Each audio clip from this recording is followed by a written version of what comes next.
Shalom les amis, nous sommes là encore une fois ensemble après les vacances, c'est la reprise et la blouse blanche est sortie.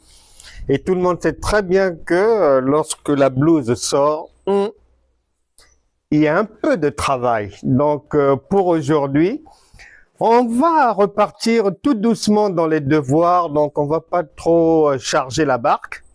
Nous sommes dans la livraison spirituelle numéro 106, c'est votre serviteur, l'évangéliste Franck Cana, qui t'invite, toi, ton père, ta mère, enfant, concubin, conjointe, fiancé, épouse, époux, chaque mardi, 18h, heure de l'océan Indien, et dimanche, 9h30, heure de l'océan Indien.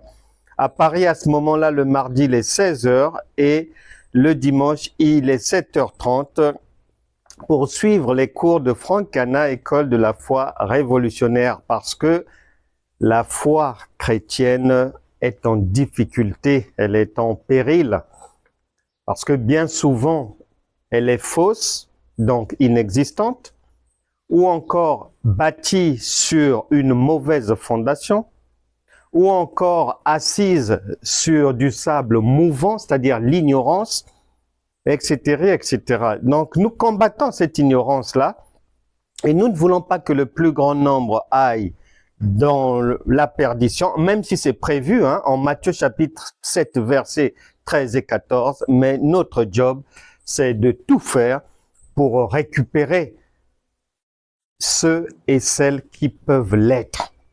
Et Jésus a dit que celui qui a des oreilles pour entendre, entende bien. Livraison spirituelle 106, je disais, devoir numéro 30, un seul verset d'approche, Proverbe chapitre 29, verset 18, qui dit ceci.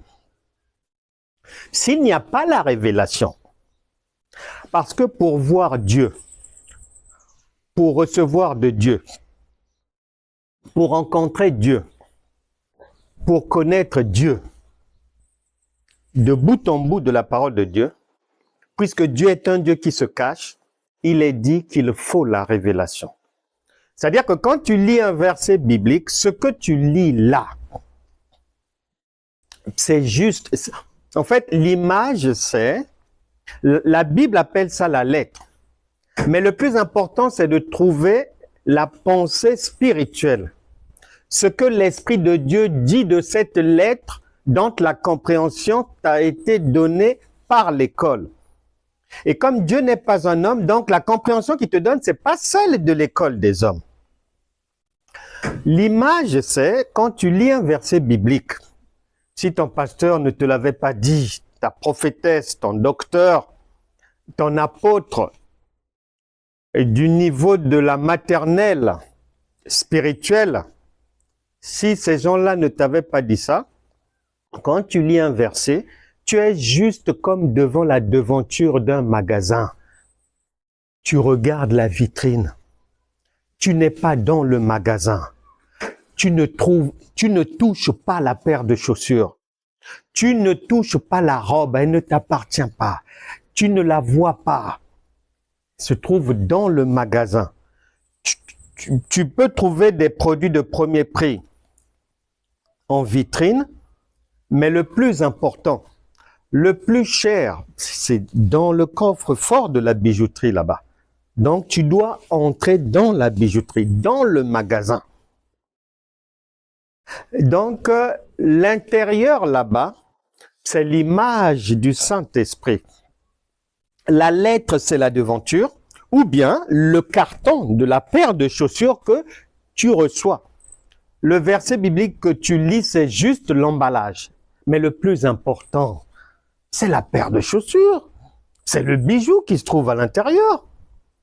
Et notre rôle en tant qu'enseignant, c'est d'aider tout un chacun, brebis, pasteur, pseudo-docteur, pseudo-apôtre, pseudo-prophète, pseudo-prophétesse et compagnie, pseudo-évangéliste, tout ce monde-là, à enfin comprendre la révélation divine.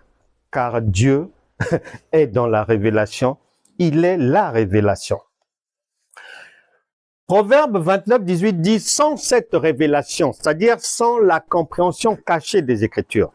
Ésaïe chapitre 55, versets 8 à 9, t'as déjà prévenu que tes pensées, tes définitions, les significations que tu as de chaque mot, ta compréhension, Dieu dit, je ne suis pas du tout concerné par ça. Il n'est pas là-bas. Il est ailleurs. Donc, à nous de faire l'effort d'aller trouver cet ailleurs-là. Parce que c'est en trouvant cet ailleurs que on aura la vie. Lorsque tu arrives devant une maison, tu es en train de lire le verset biblique. Mais le plus important, c'est que quelqu'un de la maison puisse t'ouvrir et t'emmener dans la chambre de papa, la chambre du trésor. C'est ça le plus important. Et c'est ce que nous sommes en train de faire au quotidien. L'exercice est très simple. On prend dans la Bible l'eau. L'eau que tu bois, l'eau de l'océan, l'eau de la pluie, l'eau, que tout le monde connaît. Même à l'école maternelle, les enfants savent ce que c'est que l'eau. Dans la Bible, comme la parole de Dieu n'est pas liée, ça veut dire que tu ne peux pas attribuer une seule signification d'un mot à Dieu. Non. Puisque la tunique de Joseph a beaucoup de couleurs. Donc, un mot, plusieurs significations. Maintenant, l'intérêt d'apprendre les significations des mots, ça te permet de ne pas te tromper. Ça te permet de ne pas perdre ton temps. Tu crois que c'est ça, tu vas jeûner dans cette direction, prier dans cette direction, faire du bruit dans cette direction, alors que dans cette situation-là, c'est la direction opposée. Nous voulons vous éviter les échecs dans la vie, parce que Proverbe 29, 18 dit que s'il n'y a pas la révélation, s'il n'y a pas une compréhension révélée de ce qui vient de Dieu, c'est l'échec assuré. Vous restez dans les difficultés. C'est une vie sans dessus-dessous. C'est une vie en dents de scie. C'est une vie sans saveur. Une vie que l'on ne voudrait pas avoir. L'eau, je disais. L'une des significations de l'eau, c'est la demeure de Dieu. Psaume 104, verset 3. À cette adresse-là, l'eau à la couleur de la demeure de Dieu. En Genèse chapitre 49, verset 4, l'eau, c'est un homme, c'est Ruben. C'est une autre couleur. Quand tu arrives à Éphésiens chapitre 5, verset 26, ou Jean chapitre 15, verset 3, l'eau, la même eau là, porte la couleur de l'enseignement. C'est la parole de Dieu, c'est l'enseignement. La même eau. Quand tu arrives à Ésaïe chapitre 44, verset 3, elle change de couleur. C'est l'eau minérale que tu consommes à la maison. La même eau.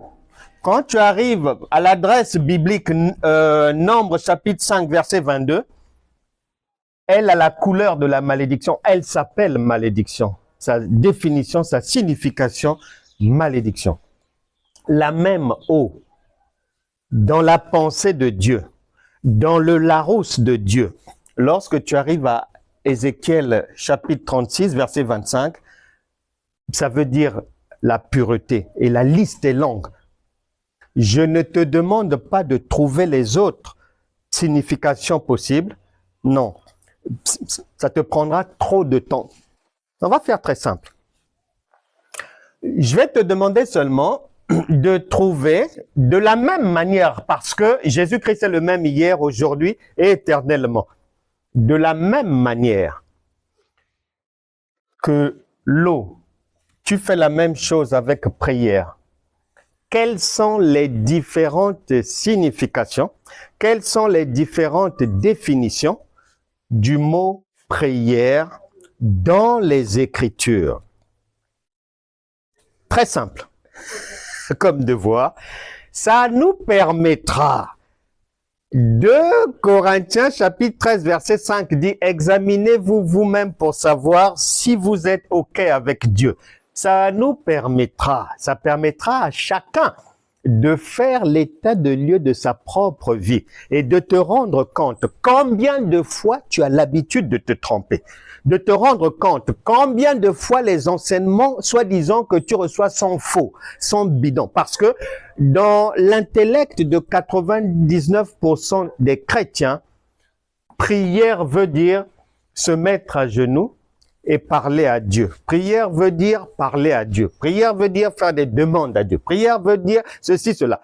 Mais, non, de la même manière que pour l'eau, tu dois trouver les multiples significations de la prière. Pour que tu saches qu'à chaque fois que tu vas comprendre le mot prière d'une manière qui, selon les circonstances, n'est pas celle du Saint-Esprit, que tu saches que tu es hors sujet et que tout ce que tu faisais, tu perdais ton temps. Et peut-être que tu es encore dans les difficultés aujourd'hui du fait de ce désordre-là. Nous avons l'objectif d'être véritablement les imitateurs de Dieu. Car n'oublie pas, Dieu est un Dieu d'ordre. Donc ce devoir doit permettre à tout un chacun de revenir dans l'ordre divin. Car sans cet ordre-là, sans ce retour à la normale divine, tu seras toujours dans des problèmes. Tu jeûneras pour rien. Tu prieras pour du beurre. Et tu passeras des heures à l'église ou à suivre des enseignements pour du vent. Ça doit s'arrêter aujourd'hui. Je prie maintenant. Saint-Esprit, que ton esprit de puissance, de sagesse, de connaissance et d'intelligence remplisse tout un chacun, afin que les écailles tombent, afin que l'obscurité tombe, afin que les ténèbres tombe dans les vies de tout un chacun et que la lumière de la révélation divine saisisse chacun pour une vie meilleure au nom de Jésus. Amen. Voilà, bien-aimés, nous avons tous donc ce devoir sur table à faire dans la liberté avec une Bible et puis le nécessaire qu'il faut. Vous pouvez m'envoyer vos réponses d'une manière confidentielle par mail. Il n'y a pas de problème et le Saint-Esprit va tous nous aider à rejoindre l'ordre divin. Et ça commence par ce premier devoir de cette rentrée. Que Dieu vous bénisse. N'oubliez pas d'aller vous abonner sur YouTube, ma chaîne, Franck Anna, École de la foi révolutionnaire, c'est-à-dire une foi qui change, une foi assise sur la révélation et non sur la lettre, et non sur le bruit, et non sur le vacarme, et non sur le tohu-bohu, et non sur des choses qui sens dessus-dessous, et non sur des choses qui n'ont aucun sens, et non sur les bêtises ou le profil bêta. Non. Abonnez-vous là-bas sur YouTube, partagez. Vous avez les coordonnées en bas de l'écran pour faire une offrande, un don et envoyer surtout vos réponses. Que Dieu vous bénisse tous. Nous avons mes rendez-vous chaque mardi 18h et dimanche 9h30 dans l'océan Indien et sur YouTube, Facebook et TikTok. Bon devoir, à très bientôt. Shalom.